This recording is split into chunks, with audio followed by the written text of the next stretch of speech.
আল্লাহ রাব্বুল আলামিন পবিত্র কুরআনুল কারীমের মধ্যে বলেন, ইয়া আইয়ুহাল্লাযীনা আমানুত্তাকুল্লাহ, হে আমার ঈমানদার বান্দারা, হে আমার মুমিন বান্দারা, তুমি আমি আল্লাহ তাআলাকে ভয় করো এবং পরিপূর্ণমান মুসলমান না হয়ে কবরে শোনা।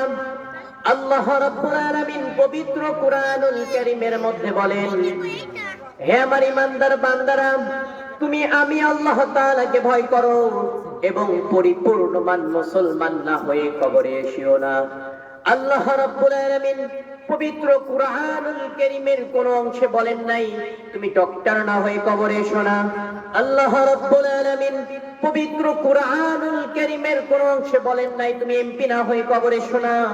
কিন্তু আল্লাহ রাব্বুল আলামিন পবিত্র কুরআনুল কারীমের মধ্যে মুসলমানদেরকে ডাকতে বলেন, ইল্লা ওয়া আনতুম মুসলিমুন, তোমরা প্রকৃত পূর্ণমান মুসলমান হয়ে মরো, মুসলমান হয়ে মরো। প্রকৃত পূর্ণমান মুসলমান কারা? আল্লাহ রাব্বুল আলামিন পবিত্র কুরআনুল কারীমের মধ্যে বলেন, ওমান আহসানু কাওলাম মিম্মান দাআ ইলাল্লাহ ওয়া আমিলা সালিহান ওয়া ক্বালা ইন্নানি মিনাল মুসলিমিন। আল্লাহু আকবার। আল্লাহ রাব্বুল আলামিন বলেন, প্রকৃত মুসলমান কারা? প্রকৃত মুসলমান হলো সে যে উত্তমের দিকে মানুষকে ডাকে। তার চেয়ে সুন্দর কথা কার হতে পারে যে মানুষকে উত্তমের দিকে ডাকে? তারা কারা? তারা কারা? আল্লাহ রাব্বুল আলামিন বলেন, তারাই হলো প্রকৃত মুসলমান। সুবহানাল্লাহ। আল্লাহ রাব্বুল আলামিন আমাদেরকে যে সৃষ্টি করেছেন, এই সৃষ্টি করার পিছনে নিশ্চয় একটা কারণ আছে। আল্লাহ রাব্বুল আলামিন আমাদেরকে সৃষ্টি করেছেন, এমনি এমনি সৃষ্টি করেন নাই। আমরা মানুষ যখন একটা কাজ করি, একটা উদ্দেশ্য নিয়েই কাজ করে। উদ্দেশ্য ছাড়া কোনো মানুষ কোনো কাজ করে না। ঠিক তেমনি ভাবে আল্লাহ রাব্বুল আলামিন পবিত্র কুরআনুল কারীমের মধ্যে বলেন, আমি মানুষ এবং জিন জাতিকে সৃষ্টি করেছি একমাত্র আমার ইবাদত বন্দেগী করার জন্য। আর আজকে মানুষ, আল্লাহ রাব্বুল আলামিন মানুষকে সৃষ্টি করেছেন একমাত্র তার ইবাদত বন্দেগী করার জন্য।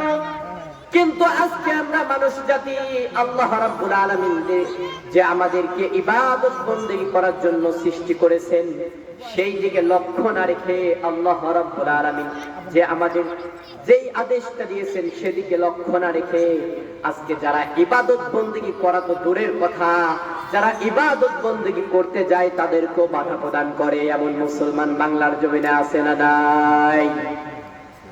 দীর্ঘ কয়েকদিন আগে, বেশি দিনের ঘটনা, বেশি দিন আগের ঘটনা নয়, 5ই আগস্টের আগে বাংলার জমিনে কোরআনের হক কথাগুলো বলা যেত না। কথা বলেন ঠিক কিনা? বাংলার জমিনে কোন আলেম যদি হক কথাগুলো তুলে ধরে বলতে যেত, সেই আলেমকে বিনা দোষে রাজাকার ঘোষণা করেছে কি করে নাই?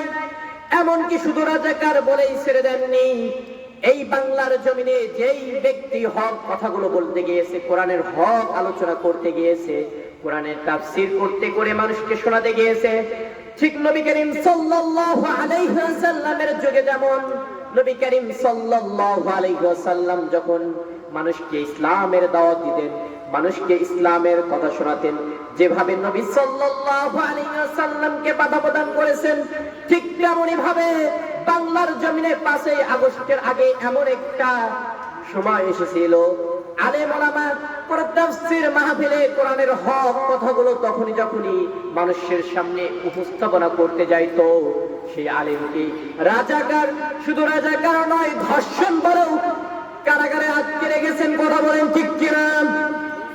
আমরা আল্লাহ তাআলার দরবারে লাখ কোটি শুকরিয়া আদায় করি যে মহান রব্বুল আলামিন আমাদের এমন একটি সুন্দর মুহূর্ত তৈরি করে দিয়েছেন।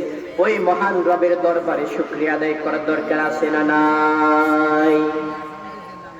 আমরা আল্লাহর দরবারে শুকরিয়া আদায় করি।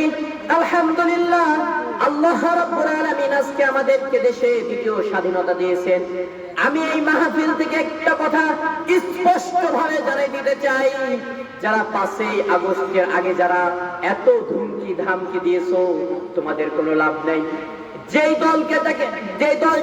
দলটাকে নিষিদ্ধ করার জন্য বহু বছর ধরে চেষ্টা করেছো, সেই দলটাকে তোমরা নিষিদ্ধ করতে পারো নাই। আল্লাহ তাআলাই তোমাদেরকে আজকে নিষিদ্ধ করে দিয়েছেন। কথা বলেন ঠিক কিনা? আল্লাহ রাব্বুল আলামিন পবিত্র কুরআনুল কারীমের মধ্যে বলেন, তোমাদের মধ্যে এমন একটি দল থাকা আবশ্যক যারা মানুষকে ইসলামের দিকে আহ্বান করবে এবং সৎ কাজে আদেশ করবে এবং অসৎ কাজে নিষেধ করবে। যারা এরকমটা করবে তারাই হলো সফল কাজ। আল্লাহ রাব্বুল আলামিন পবিত্র কুরআনুল কারীমের মধ্যে বলেছেন, তোমাদের মধ্যে এমন একটি দল থাকা আবশ্যক। অতএব আমরা যে ইসলাম ধর্মে গ্রহণ করেছি, ইসলাম ধর্ম যে জন্মগ্রহণ করেছি, এই ইসলাম ধর্মে আসার জন্য আল্লাহ রাব্বুল আলামিনের দরবারে কখনো আমরা আল্লাহ রাব্বুল আলামিনকে বলি নাই, হে আল্লাহ তুমি আমাকে ইসলাম ধর্মে জন্মগ্রহণ করাও, তুমি আমাকে মুসলিম পরিবারে জন্মগ্রহণ করাও। আল্লাহ রাব্বুল আলামিনের কাছে না চাইতেই আল্লাহ রাব্বুল আলামিন আমাদেরকে ইসলাম ধর্মের মধ্যে জন্মগ্রহণ করাইছেন। এবং শুধু তাই নয়, একটু চিন্তা করেন, আল্লাহ রাব্বুল আলামিন আমাদের না চাইতে 2টা চোখ দিয়েছেন, না চাইতে 2টা হাত দিয়েছেন, না চাইতে 2টা পা দিয়েছেন, না চাইতে 2টা কান দিয়েছেন। একটু গভীর ভাবে চিন্তা করেন, আজকে যদি আল্লাহ রাব্বুল আলামিন আমাদের কান এই জায়গায় নাই দিয়ে যদি এই কানটা যদি বগলের নিচে দিত, তাহলে আজকে আমাদের এই কথাগুলো শোনার জন্য ঠিক হাতটা এভাবে রাখা লাগতো। কথা বলেন ঠিক কিনা?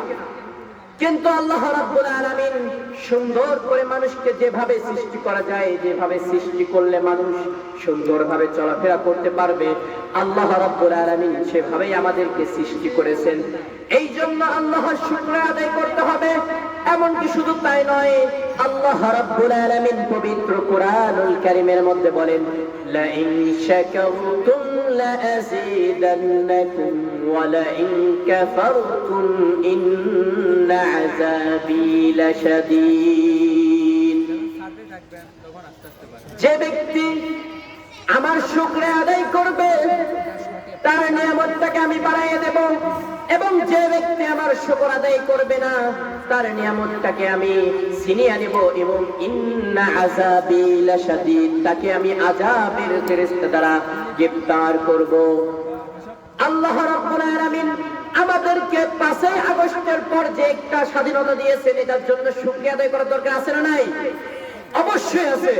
কারণ বাংলাদেশে যে এমন একটা পরিস্থিতি হয়ে গিয়েছিল, বাংলাদেশে কোন আলেম কোরআনের হক কথাগুলো সঠিকভাবে বলতে পারে নাই। এখন আমাদের যে সুযোগটা হয়েছে, আমরা কোরআনের হক কথাগুলো আজকে মানুষের সামনে তুলে ধরতে পারতেছি। কথা বলেন ঠিক কিনা? এটার জন্য আমাদের শুকরিয়া আদায় করার দরকার আছে না নাই? আমি স্পষ্ট ভাবে এই মাহফিল থেকে তাদেরকে বলে দিতে চাই, যারা মাহফিলে বাধা প্রদান করেছেন, ইতিপূর্বে আজকে এই বাংলার জমিনে তারা আবারও আসতে চায়। আমরা বলি আপনারা আসেন, খেলা হবে। কথা বলেন ঠিক কিনা? আমরা তাদেরকে বাংলাদেশে স্বাগতম জানানোর জন্য রেডি আছি। আমরা তাদেরকে কি দিতে চাই? বাংলার জমিনে তাদেরকে ফাঁসির মঞ্চে ঝুলে তাদেরকে শাস্তি দিতে চাই। কথা বলেন ঠিক কিনা?